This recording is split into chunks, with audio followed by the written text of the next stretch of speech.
నమస్తేనే. నమస్తే అన్న. ఏం పేరు? నా పేరు వెంకటదాస్ అన్న. వెంకటదాస్ గారు. ఏం చేస్తుంటారన్న మీరు? అన్న నాది పోస్ట్ గ్రాడ్యుయేషన్ అయిపోయింది. ఓహ్! ఇంకా పెద్ద చదువే. పెద్ద చదివే కానీ ఆ! మన తెలంగాణ ఎట్లా ఉంది అంటే చెప్పుకోవడానికేమో గొప్ప, ఆ! తినడానికి పోతేనేమో ఏమి లేవన్న. ఓకే. 10 సంవత్సరాల నుంచి మన తెలంగాణ వస్తే అరే నేను మంచిగా గ్రూప్ 2 కొట్టుకోవచ్చు, డిఎస్సి కొట్టుకోవచ్చు అనుకున్నా కానీ నాది బీఎడ్ కూడా అయిపోయిందన్న. బీఎడ్ కూడా అయిపోయింది. కనీసం 17 నోటిఫికేషన్ పడ్డది ఒకటి, అందులో ఒక మార్క్ తోటి మిస్ అయిపోయింది. తర్వాత నన్ను మన కేసీఆర్ బంగారు తెలంగాణ అన్నాడు కదా, నిధులు నియామకాలు నీళ్ళు అన్నాడు కదా, ఆ నియామకాలు అనేది కూడా మా వరకు వస్తుందేమని చాలా ఆశపడ్డాం, కానీ రాలేదన్న. కానీ మా సర్కిల్లో కూడా అంటే మా దోస్తాల్లో కూడా కేసీఆర్ అంటే పడిసెస్టోళ్ళు ఉన్నారండే, కానీ వాళ్ళు కూడా చిని అమ్మ వీడా అన్నంత వరకు తీసుకొచ్చుకున్నాడు.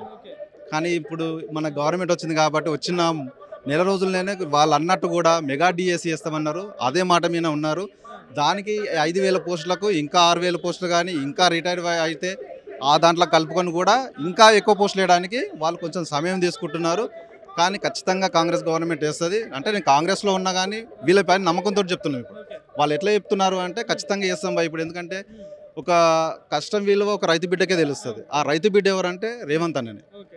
ఆ విలువ తెలుసు కాబట్టి ఆయన చెప్తున్నాడు ఖచ్చితంగా. వచ్చిన 2 నెలల నుండి వచ్చిన స్టార్టింగ్ డే నుండే బీఆర్ఎస్ పార్టీ కానీ బీజేపీ కానీ విమర్శలు చేస్తున్నారు. ఎట్లా అంటే సాధ్యం కానీ హామీలు ఇవ్వడం కానీ మళ్ళీ గవర్నమెంట్ పడిపోతుంది మళ్ళీ బీఆర్ఎస్ వస్తుందని చెప్తున్నారు కదా. సో మరి దీని మీద మీరేమంటారు? ఎందుకంటే ఒక ఓటర్గా జస్ట్ ఎగ్జాంపుల్ ఏంటంటే ఒక రైతుకు ఒక బీడు పొలం ఇస్తాం.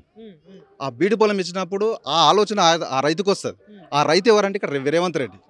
వీడు అప్పులు చేసి ఉండొచ్చు, కానీ ఆ అప్పులను ఎలా తీర్చుకోవాలనేది ఈ రైతుకు తెలుసు.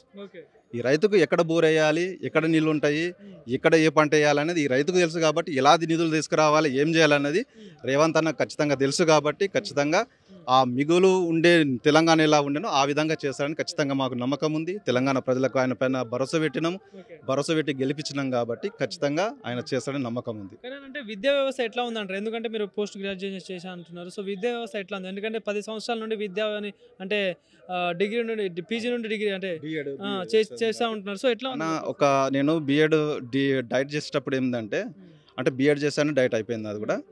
అయితే డైట్ హాజీపల్లిలో చేసేటప్పుడు అన్న ఒక సార్ అన్నాడు, ముసలాయన ఆయన ఏమన్నాడు అంటే, బిడ్డ మీరు తెలంగాణ వస్తే మంచిగా అనుకుంటున్నారు కానీ చాలా ఘోరంగా ఉంటుంది చూడు బిడ్డ అంటే అన్నాడు. ఆ సార్ నాకు నిజంగా గుర్తుకొచ్చిండు అబ్బా.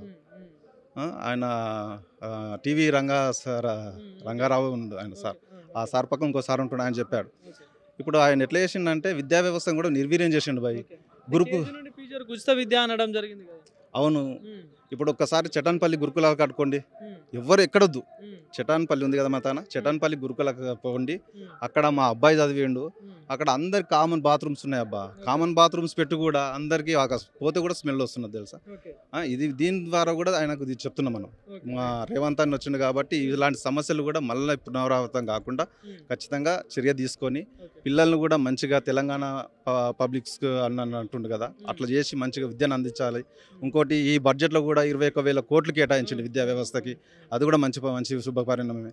ఇంకా మన తెలంగాణ ఇంతకుముందు ఉన్న గవర్నమెంట్లో అది మన ఊరు మనబడి అన్నాడు. ఎక్కడున్నదా మన ఊరు మనబడి? సెంట్రల్ పరిస్థితి ఎట్లా ఉందంటావు అన్న? ఎందుకంటే ఆ సెంట్రల్ నుండి కూడా బీజేపీ గవర్నమెంట్ టూ టర్మ్స్ నుండి పాలిస్తుంది కదా. సో మరి ఎట్లా అనిపిస్తుంది? అంటే మార్పు అనేది ఖచ్చితంగా అవసరం.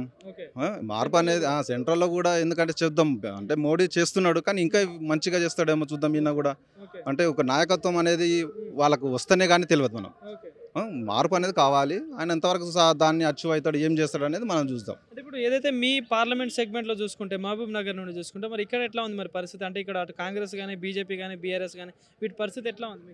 ఖచ్చితంగా వంశాన్నే వస్తాడు, ఖచ్చితంగా కాంగ్రెసే వస్తుంది ఖచ్చితంగా. ఎందుకు అంటే ఇప్పుడు ప్రజలకు కూడా ఏందనేది అర్థమైపోయింది. బీఆర్ఎస్ పరిస్థితి ఏంది, బీఆర్ఎస్ ఏంటంటే స్వార్థంగా ఆలోచిస్తున్నారు. మనం బతుకుతున్నామా చాలు, పక్క గురించి అవసరం లేదనుకుంటున్నారు.